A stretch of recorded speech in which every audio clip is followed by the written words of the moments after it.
Hey everybody, welcome back to Recall the Podcast. My name is Josh, and today we have a very special band. We mentioned it on the channel previously, but today we get to have Dead Men Don't Wear Plaid. Hello. Hello, Josh. Well, I guess the first thing that we should do is go through introductions. Who are you? What do you do in the band? I wear gray. So I am gray. You can call me gray. I acknowledge the gray. You can just call me gray. And I do a lot of the music. I do a lot of the music writing, a lot of the video production, elements of that. Just the artistic direction. A lot of that is going to come. It kind of originates with me, but of course it's filtered through the other guys as well. Okay. Oh yes, you're a trio now too, yeah? Kinda. There's more of us. I can't really actually keep count. We all look the same after all, so Is there going to be enough to maybe do some shows? Are you doing shows already? we are not doing shows at this time. It's not something that we I mean, COVID was a thing that really changed the landscape for live music and how feasible it's become, or how, just attendance numbers, or just this, that, the other. I mean, there's a lot of new information that's come into it regarding expenses, costs, and just viability. So no, we haven't really messed around with it too much at all. We're kind of thinking, and I don't want to like jump the gun here too much or anything like that, but we're hoping for maybe some live stuff around summer of 2025. So you're obviously in full get up. The Secret Identities is a permanent thing for the entire band, yes?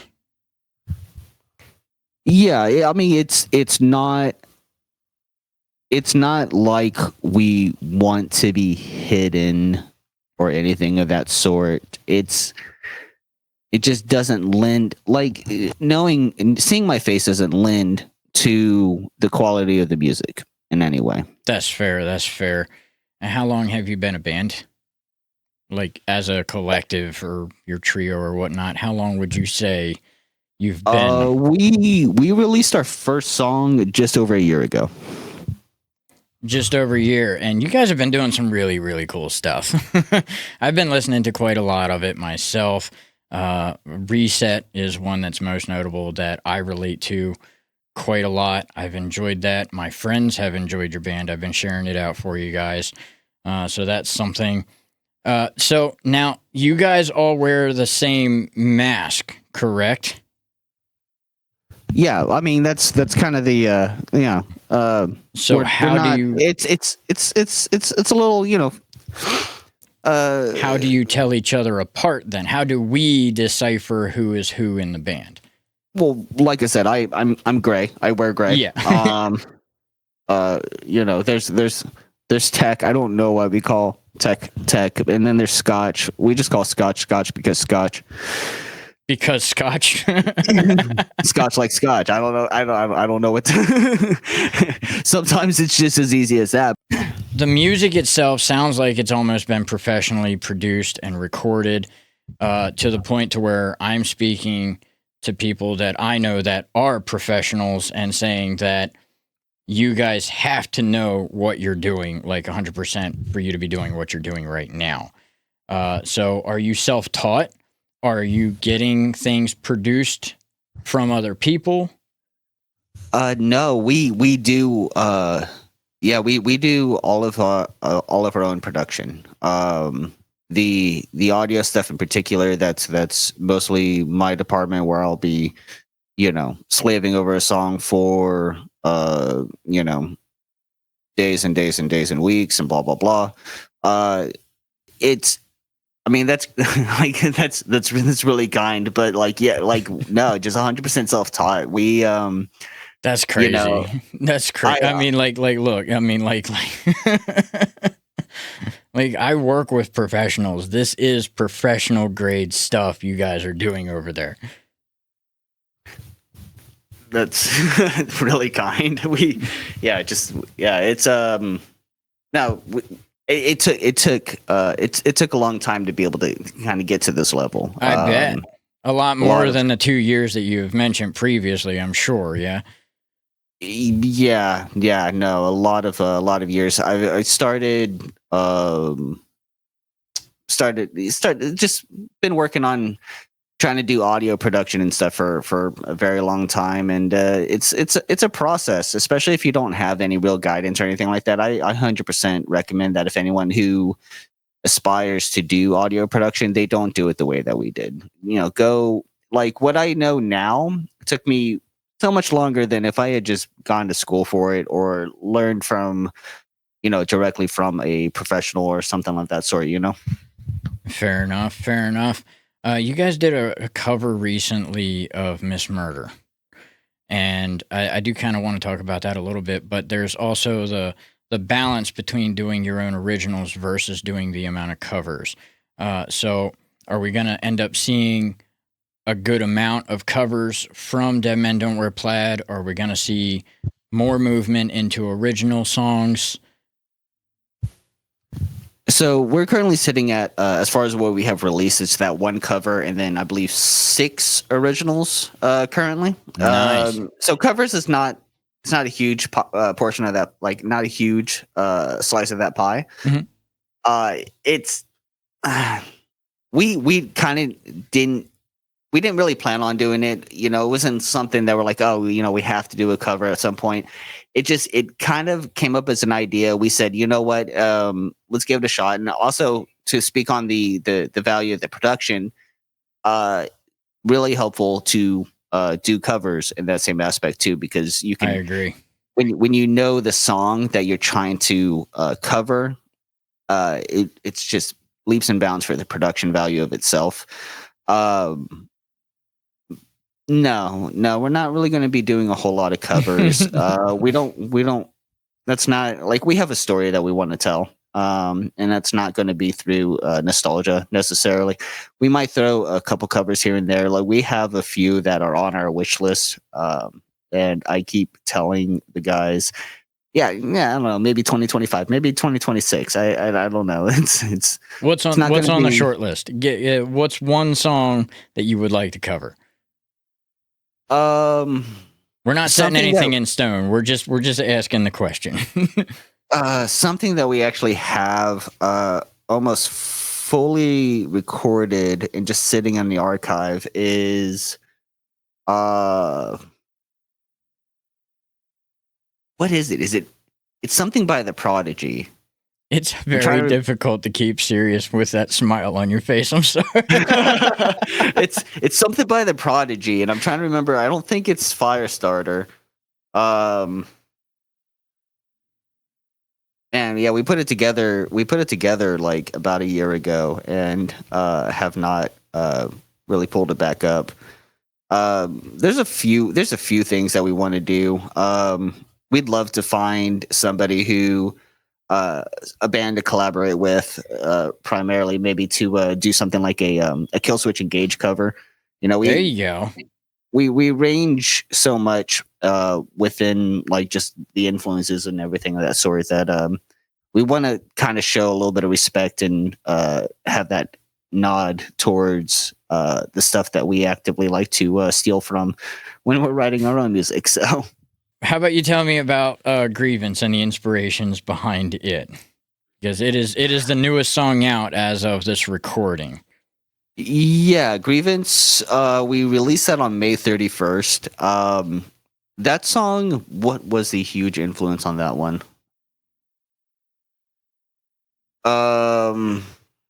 As far as like songwriting goes, I think primarily there's a German metal band called Ghost Kid.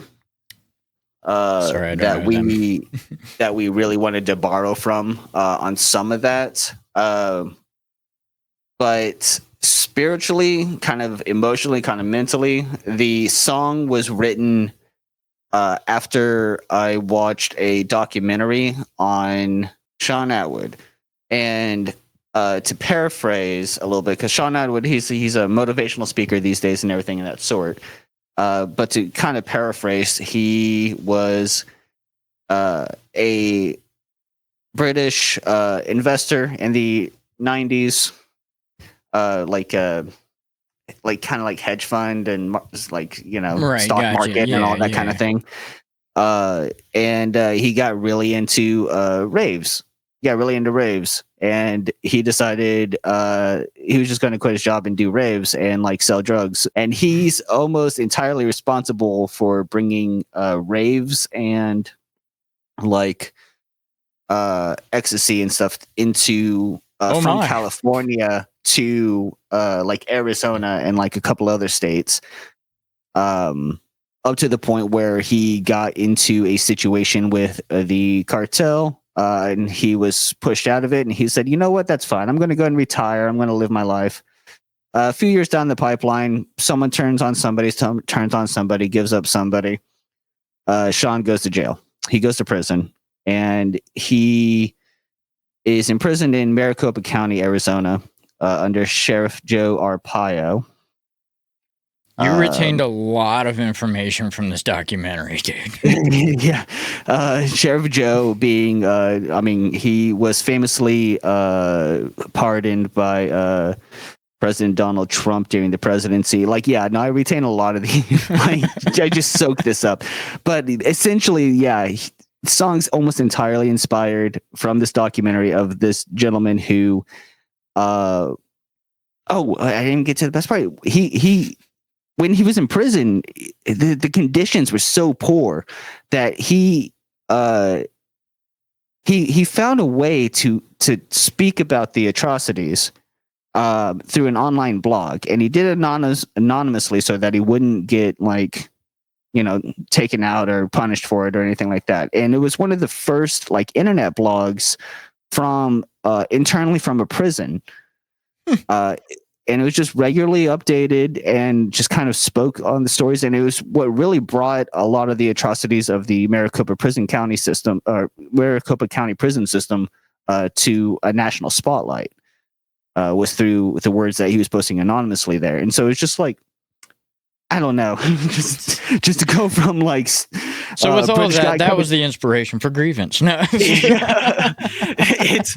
it's and that's really just into the music aspect of it, right? Because Tech writes the lyrics, and Tech didn't watch the documentary, and so Tech is the vocalist, yes. Yes. Yeah, dude, tell him props from me because he's been catching some light there. I'm pretty proud of him. But Grievance was also vocalist. What's that? So there's a second vocalist on Grievance as well. Okay, is it all the angry stuff at the very end? And then there's some guttural backing vocals underneath and everything like that. That's from our buddy Duck. Okay, Duck, Scotch, Tech, Gray. Like I said, there's more of us. We got folks all across the country. But yeah. And Grievance was the that's when all the icons and stuff switched over from 2 characters to 3, I do believe. So that was the official announcement. There's a third member. Yes, Scotch is full time. Okay, cool. So full-time members, there's 3. Part-time members, there's 100. Collaborators, there's a few. Collaborators, it's generally just hey, you're a friend of mine that does some really interesting things on vocals. Would you like to hop in on a song and do something crazy? I think actually Duck is he's in Bumping in the Night as well.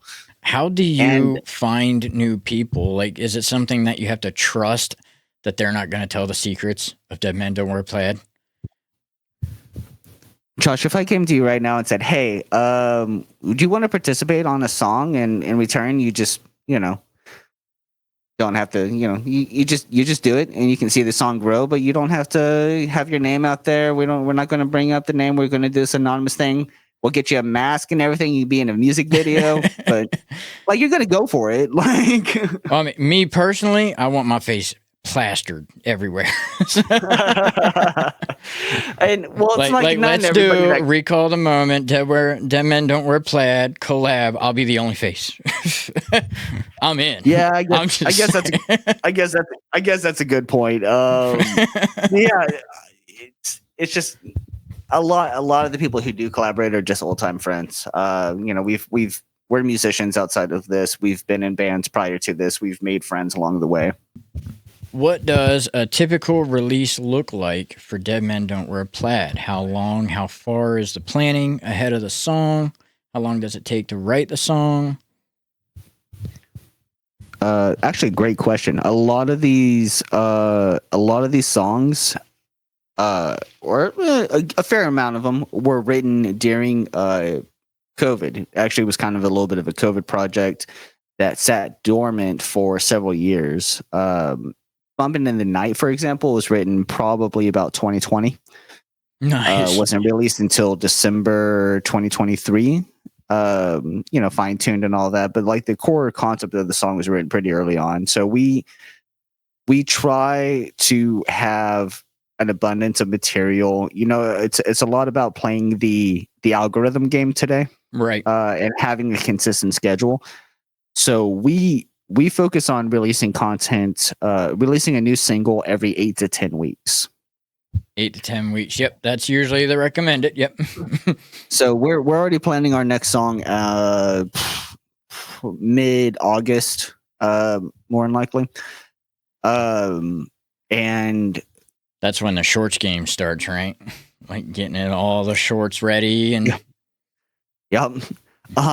But as far as and then that's on the video side of things for sure. As far as the music side of things, we're working. We're about a year ahead about as far as some of the songs that we're working on, releases and stuff like that. Like songs that we're working on, some of the songs that we're still writing. Like if I write a new song tomorrow, it's not coming out for about a year and a half. Wow.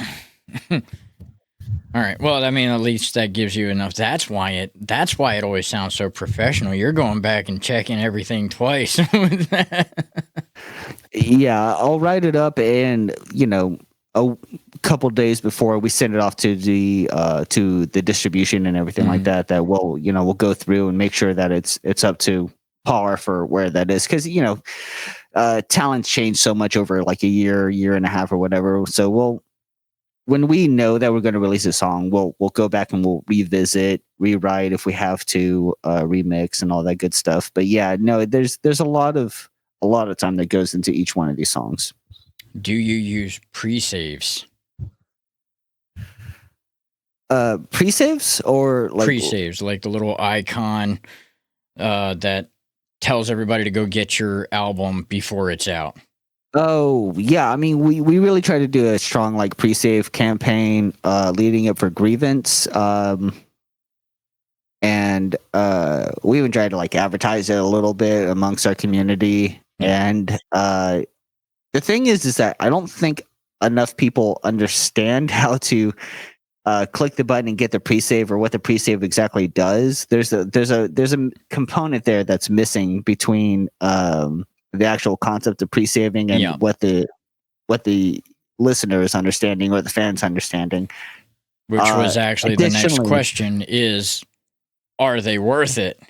Because of the disconnect between the two, there's been some chatter that maybe it's not even worth it anymore, because people feel like if they click the pre-save, then they've done their job, and then they don't go and listen to the music. I mean, if they click the pre-save, that's a miracle. Because there's another aspect there that has come up pretty recently, is that like, say you're promoting your pre-save campaign on Facebook, right? So the user, they see that Facebook, they see that ad, or they see that post or whatever, and they say, "Oh, cool! The link's in the comments." And when I click on the link, it goes to this page. They see the big pre-save on Spotify button. Yeah. They push that, and what it does is it opens up Spotify in Facebook's version of a browser. Okay. So it's opening up Spotify within Facebook, which oftentimes you're not signed into. So then it's required, okay, now you got to sign in if you actually want to pre-save this. And it creates all these extra steps. It doesn't just open up the app. So it creates, inadvertently creates extra steps for the customer or the fan. And yeah, it becomes way less realistic, because the idea is that you want to make it as painless as possible on potential fans. And if you're asking them to go through 4 or 5 steps, exit out of Facebook, reopen this, sign into this, oh, I can't remember my password, I got to like figure this out real quick and then get back in, and then I can hit the button. What am I doing again? Like, it's now, does Facebook benefit from that at all? So yeah, in a way they do, because what it does is it's keeping people on their platform. Fair. And yeah. Okay. I guess that's true. That's true. That's why you see a lot of people doing, hey, you want to check out the full thing, the comments the link is in the comments below. Right. The reason for that is because if you directly link on the post, it does that like auto attachment. Right. Gotcha. And, okay. Facebook doesn't necessarily want to push things that take people away from Facebook. Right.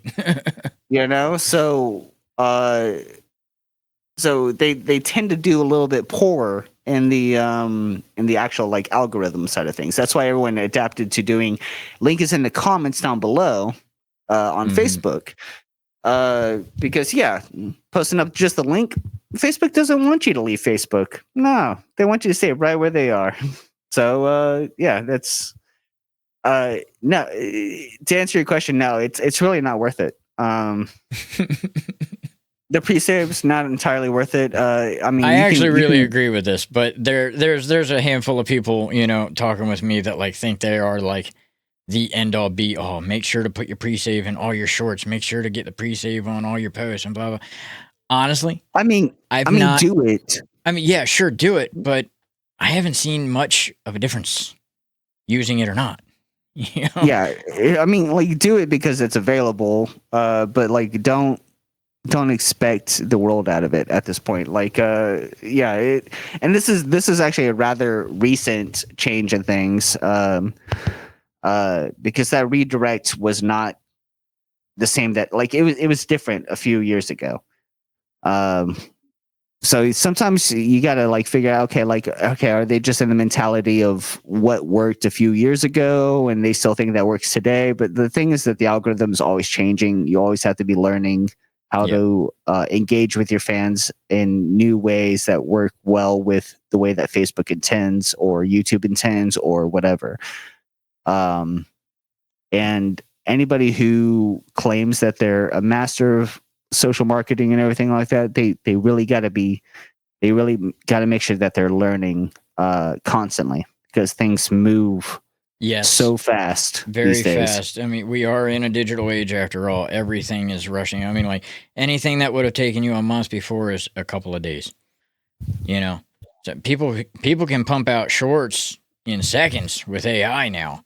One video can turn into 300 shorts just like that. Nothing's changed, so everything is speeding up aggressively fast. And it's so funny because if you take a look at our earlier content on YouTube, what we legitimately did is we would release like the video for verses, and then we'd cut that up into 15-second segments and re-upload the entire video in different like shorts. Yep. And that was a terrible idea. Don't do that. We took one of our songs. It was right when TikTok had announced a 3-minute video. So we're like, all right, we're just going to start uploading the entire song on TikTok now. So everybody tries something. I mean, if you don't try, you don't know, right? So, and if they're trying to tell us that, hey, look, 3-minute video is a thing now, that means they're about to start pushing 3-minute videos to everyone on the platform. So it was worth a shot. I mean, it did okay, but it could, you never know unless you try. So, and Yeah, YouTube itself there's rumors. It hasn't started yet. The rumor is that by the end of summer this year, YouTube is removing the view count on all videos. Yeah, so it's actually already an option when you're uploading that you can have the view count removed. Yeah, this will be like mandatory for everyone. No one's going to see anyone's view count. I don't think they're going to do that. I don't know. I'm not really sure. Apparently, it's supposed to help promote smaller content creators. Why does YouTube care about smaller content creators? That's not who's bringing in the money. I have no idea. Exactly. They're not going to do it because it's not like, look, everybody wants the next Mr. Beast video because that's making YouTube millions of dollars and everything of the sort. Yep. And, it's really helpful for Mr. Beast is knowing how popular that video is. Like, he'll see it, but no one else will. It's perception. Right. The thing is that you have to have the perception of popularity. At least, people have to look at the number. Like they have to be able to see the numbers and perceive the popularity to. I get the idea. I get the idea of help promote smaller content creators. I just don't think that's. I don't think that's the mission. I don't think that's their goal. I think they're trying to find the next big thing. A lot of the content creators that are out there making it big right now are getting older or moving on from the platform. Maybe they are looking, and like I said, it's just a rumor right now. I haven't seen it enacted yet, but maybe they're trying to boost the smaller creators to try to find that next Mr. Beast to give them monetization for their content. And that's valid actually, because we have seen a historic amount of OG YouTubers retiring this year and previous and last year and stuff like that. We're seeing a lot of the content creators that establish YouTube now retire. And so, I guess there is a void there, but is it enough for YouTube to care? I don't know. I don't know if it's going to happen or not. Is it enough for YouTube to doubt what their algorithm can do? Because they already have the algorithm in place to put forward the videos that people want to see. They already have it programmed. I don't think they're going to be switching things up if they. Maybe they found a flaw. It is AI after all, right? It's AI now, isn't it? Yeah, true. I mean, generally, I think, you still have probably humans coming in and just making sure that everything's on the up and up and that kind of deal and babysitting it a little bit. But generally, I think it is machine learning and AI for the most part of these algorithms these days. Is that a benefit or not? We love AI. You love AI. Yeah, absolutely. Cool. Look, it's one of those things that it's not going to go away. It's here. True. It's not going to change. You got to learn to live with it. You got to learn to work with it. And the sooner that you can figure out how to work with it to improve whatever the hell you're doing, then the better off you're going to be. You're not going to be left in the dust at that point. But thing is I encourage everybody to at least interact a little bit with something like Chat GPT and let it do some copy editing for you. Let it read through your posts on Facebook before you post it, just to make sure that it can be cleaned up a little bit more. Let it maybe generate a couple ideas for post content. Work with it. Use it as a tool. Use it as an assistant.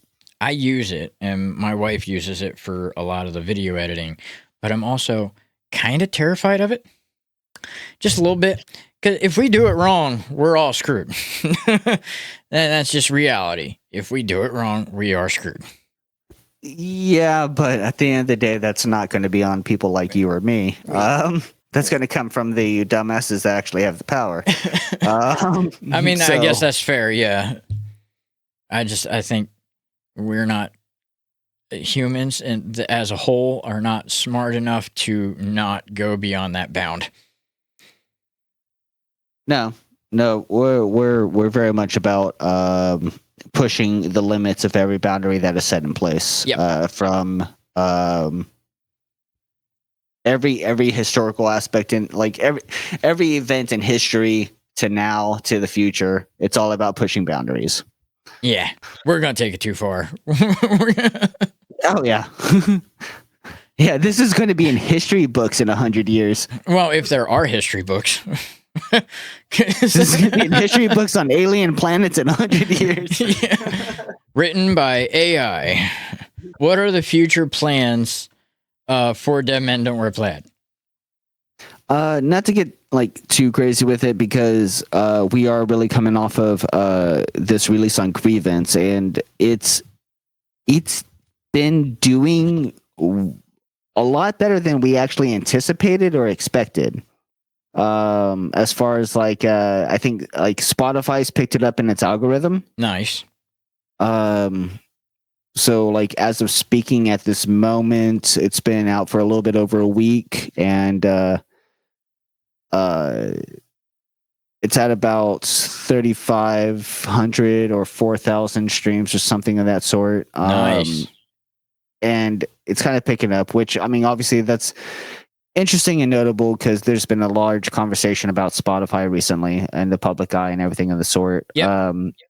But as far as like moving forward, we are planning about 3 more releases for this year. All going to be single releases. We're not really planning on doing anything entirely too special. That's probably the way another to go. music video. Albums are kind of dead now. Singles are the way to go. Yeah, and I actually had a lengthy conversation with the former vice president of sales for Sony. It was on this weird like chance conversation a few years ago, and we had an in-depth conversation about albums versus singles in the modern like era. And this was like probably about 6-7 years ago. So the landscape's already changed so much. But I will say that he was totally wrong. It's just no one anticipated how big the single like algorithms and AI machine learning and everything was going to end up becoming. And that's part of the aspect of releasing the singles every 8 to 10 weeks, is that the idea is that you want to stay in the conversation, keep people with the algorithm. Yep. You go radio silence for too long, and the algorithm is going to just they're going to write your obituary for you. Yeah. Well, the AIs will. Yeah, the AI will. Yeah. So it's about staying in that conversation, releasing things every so often. I'm not like. I'm still stuck. I'm sorry. You had a conversation with the vice president of Sony. Vice president of sales for Sony Records, Sony BMG, all that. Yeah. How do you even get involved with? Like, I honestly cannot remember how we got in touch, but we had a conversation, and he had retired from, or he had left Sony, and he kind of started running his own thing. There's an article about it. It's like on what is the website? Something like heatonthestreet.com. If you find singles versus albums, that's based off of our conversation. It's mostly his take on that one. He didn't really take my my point of view into it too much. But that's just crazy, man. That's crazy. You're crazy. Anyway, well, we are running kind of short on battery life here, so we're going to go ahead and start cutting it off. But thank you, Gray, for hanging out with me today. I really appreciate your time. Dead Men Don't Wear Plaid. Make sure everybody go check out Dead Men Don't Wear Plaid and all the music and stuff that they are offering.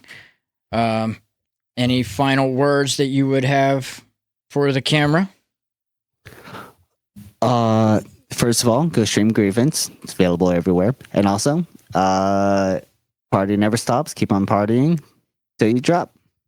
All right. And as for the Recall the Moment stuff, we do this podcast once a month, and we release a music video every now and then. We have a new one coming out, Redemption, June 21st.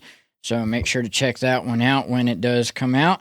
And I will see you all later. Peace and love, y'all.